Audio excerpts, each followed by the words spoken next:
Une femme a dépensé une fortune pour subir une chirurgie du fessier brésilien afin de perfectionner sa silhouette. Mais elle ne s'attendait pas à ce que ses fesses, qu'elle considérait comme son atout majeur, faillent lui coûter la vie. Je me suis offert un BBL il y a 2 mois. Un lifting brésilien.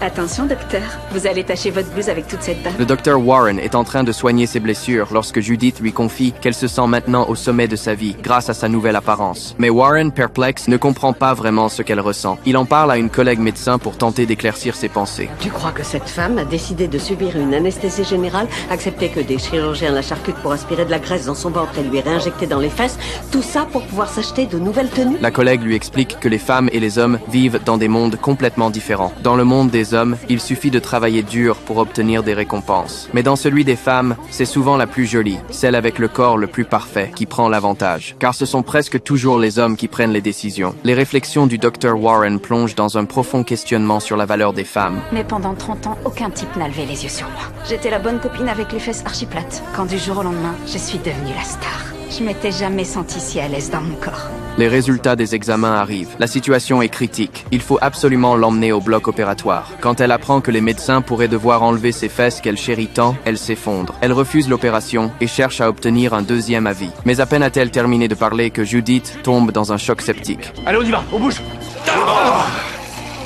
Elle va être dégoûtée quand elle s'apercevra toujours en vie. À condition qu'on soit assez rapide. Après l'opération, Judith se réveille dans sa chambre d'hôpital. Elle a survécu, mais a perdu ce qu'elle considérait comme son trésor, ses fesses parfaites. Sa vie semble soudainement redevenir insignifiante. En la voyant dans un état de désespoir, le docteur s'approche d'elle. Vous voulez que je vous dise ce qui m'appartient plus? Les 8 000 $ que j'ai dépensés pour avoir de belles fesses. Toute cette confiance que la chirurgie vous apporte, on ne vous l'a pas retirée. Vous voulez dire que j'ai gardé l'énergie que j'avais dans les fesses?